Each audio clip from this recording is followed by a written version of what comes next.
Most Google business profiles aren't underperforming because they're bad. They're underperforming because everyone's optimizing them the exact same way. In this video, I'm going to show you some amazing Google business profile optimizations that almost nobody is using, why they work, and how these optimizations can make a huge difference in your visibility, engagement, and rankings. I have 6 key tips for you, and I'll walk you through them step by step. And one of these tips is something I never see businesses use, so this could be a great competitive differentiator for you. I'll come back to that in a bit, but there's something really important that I would like all of you to do before you implement any of these changes. You should set up proper local rank tracking before you do any of this stuff. I see people make this mistake all the time. They implement these cool tips, but they have no way of knowing of whether or not it worked. This is why you need local rank tracking. The Whitespark local ranking grids is absolutely phenomenal. Looks gorgeous, really gives you a sense of your visibility. And you can set up a free trial, no credit card required, to let you run 8 free 5x5 grids. It's definitely worth checking out. Okay, let's get to the tips. My first tip is focused on photos and videos. A lot of people are putting photos up on their Google business profile, but they're kind of abstract. Google doesn't necessarily know what that is. For example, you might have a picture of lawyers speaking to clients at a table. That can look like any kind of business meeting. One thing that's really cool that you can do is you can actually take a photo and drop it into any AI chat and say, describe this photo. And you will get a pretty good description of what's in that photo. And what you'll notice missing for some of these abstract photos is that it doesn't really include your keywords.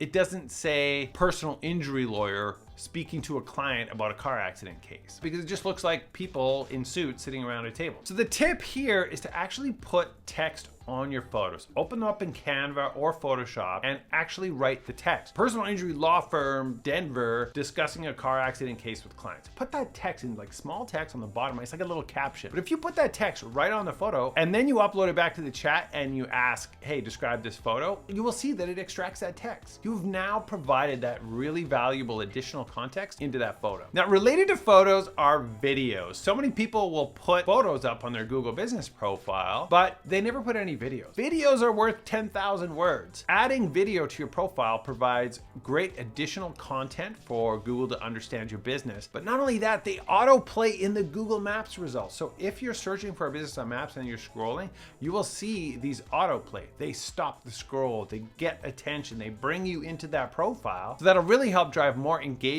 on your profile, and then engagement leads to the call, leads to the business. So don't sleep on photos and videos. Put text on your photos and upload videos to your Google business profile regularly. Okay, whenever I tell people this next tip, it totally blows their mind. Nobody knows that you can do this. So if your business is located somewhere where people speak multiple languages, you can actually name your Google business profile in the different languages. Think of a place like Switzerland where people speak multiple languages. There's German, there's French, there's Italian, there's English. So it's really helpful to name your Google business profile with those specific multiple languages. All right, so here's a great example. We have Deli House of the best curry Indian restaurant and bistro located in Zurich, Switzerland. Currently, their name is in English, which is a reasonable default if you're trying to attract the tourist population to your restaurant. But what about the locals? What about people that are coming from different parts of the country? It's really valuable to be able to rename your business and have it appear in the search results in their native language. I'll show you how you can do it. So what you have to do is you click the little menu on the left, and then you go to language.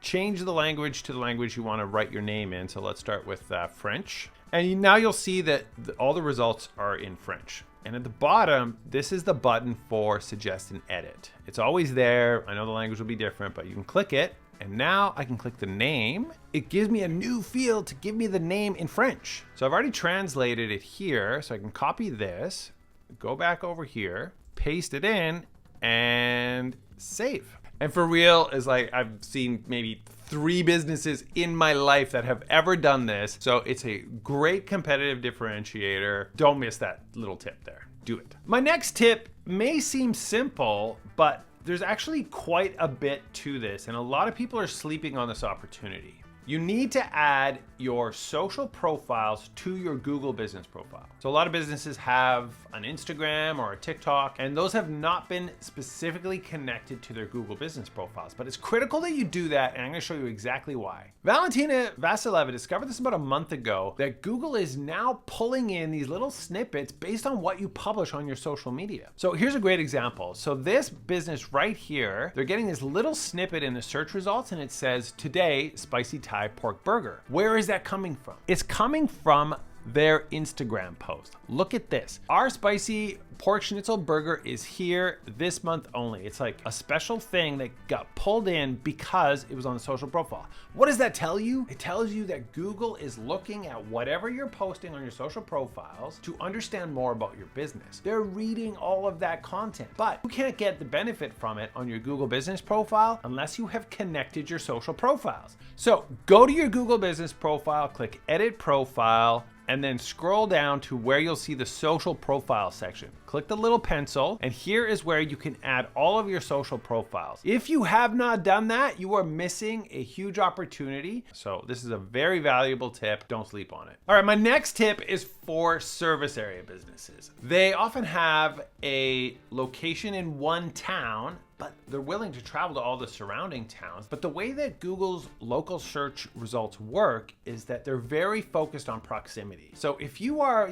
30 miles away, the chances of you ranking in those search results when someone is searching in another town is very low. The best way to get around that is to actually open a new location in that other area. And I'm gonna show you exactly how to do that without breaking the bank. And let me actually just sidebar right now. Do not use a virtual office. Virtual offices are against Google's guidelines. So are PO boxes, so are mailboxes, etc., and UPS boxes. You might be able to get a listing online, but if you did, it's very fragile, likely to get suspended. All right, here's a great example. So let's say I was a plumber and my business is actually located in Alta Vista, Virginia.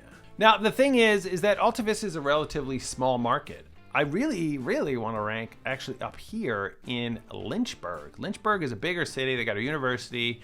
This is where most of my customers will be. I want to be able to get ranking quite well in Lynchburg. So what you want to do is search Craigslist for office space. Here's an example search. I'll go Craigslist Lynchburg VA office. So here are all these office spaces that are available, and you will see reasonable prices. So this one I found is actually in Charlottesville, Virginia, but it's exactly what you're looking for. It's $450 a month. It's a small office space. You can create a new Google business profile at this location as long as you have proper signage. Another thing to keep in mind that a lot of people will make a mistake in this area is overlapping service areas. When you create this new Google business profile, make sure that the service area for this new location doesn't overlap with your other location. That's a really common way to get your Google business profile suspended. You can open a new Google business profile using this inexpensive sublease type office.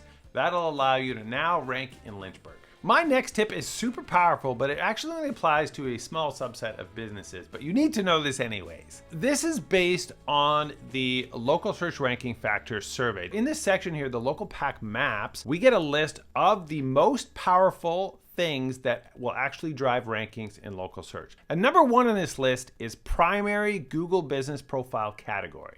The primary category, you can see this on listings here. It'll say lawn care service. Right now, this business, if I search for something like snow removal Edmonton, we know they do snow removal. It says it right there. It says provide snow removal. So in this case, what this business absolutely needs to do is change their primary care from lawn care service to snow removal. Right now, we're in the middle of the snow removal season, and it's like they are missing out. All these businesses that are ranking, they will often have snow removal as their primary category. Look at all these. So in case you don't know how to do this, I'll just show you real quick. You go to your Google business profile, click edit profile, and then here you will see category. So I can click this, and it says here the primary category. So I can just change that to snow removal service, and then I click save. Changing your primary category seasonal will have a huge impact on your ability to rank because it is the #1 most powerful local search ranking factor. And my sixth and final tip is a two-part tip related to Google Posts. Google Posts is a bit of a slept-on feature that a lot of businesses are not taking advantage of, but if you do them right, they can be super impactful. And I'm gonna show you exactly how to do them right. Here is a great example of a multi-framed multimedia post. So it loads with this really eye-catching video, which describes the thing. And look, they've mixed both multiple videos and multiple photos. All you gotta do is drag multiple things into here, and you're gonna create a way more impactful post. And then this video here is also very easy to make. A video like this, you just get a template in Canva, put some text on it, save it as an MP4 video. So stop being lazy with your Google posts, level them up with multiple videos and images per post. Google makes all this space available, you might as well use it. Now also, related to Google Posts, the final tip that I have for you today is something that also nobody has no idea that you can do this. You can actually post a Google post on someone else's Google business profile as a customer, not as the business owner. And I actually did it on this business here, Birch Garden, about 8 months ago, and look at this. It's still showing on the profile. This extra space updates from customers. Most business owners don't even know that this exists, but you can actually do it on your own business. Here's how to do it. Here I'm looking at the Google business profile on Google Maps, and if you scroll down, you will see a section here where you can add photos and videos. So just give it some text like, this place is so cute, and if I had a video of the place, I would just tap it and upload the video. So you can actually use this to your advantage on your own Google business profile by going to it and posting an update as a customer. It gets great prominent placement. So this is a great opportunity for you. Take advantage of it. That's 6 Google business profile tips that almost nobody is doing that will definitely have a positive impact on your rankings, your engagement, and your conversions. And these things that you do really matter. They will have an impact, but you won't know unless you track them. Whitespark's local ranking grids will show you how you rank across the whole map, beautiful visual, and we're actually the only local ranking grid software that tracks to 100 positions. Other rank trackers only go to 20, so this software is really great for measuring the impact of these changes you're about to make. If you found this helpful, if you learned anything new, please leave a comment, subscribe, like, all that stuff really helps me grow my channel. And if you want to know exactly which of the sections on your Google business profile have a direct impact on your rankings, then this is the video you're going to want to watch next.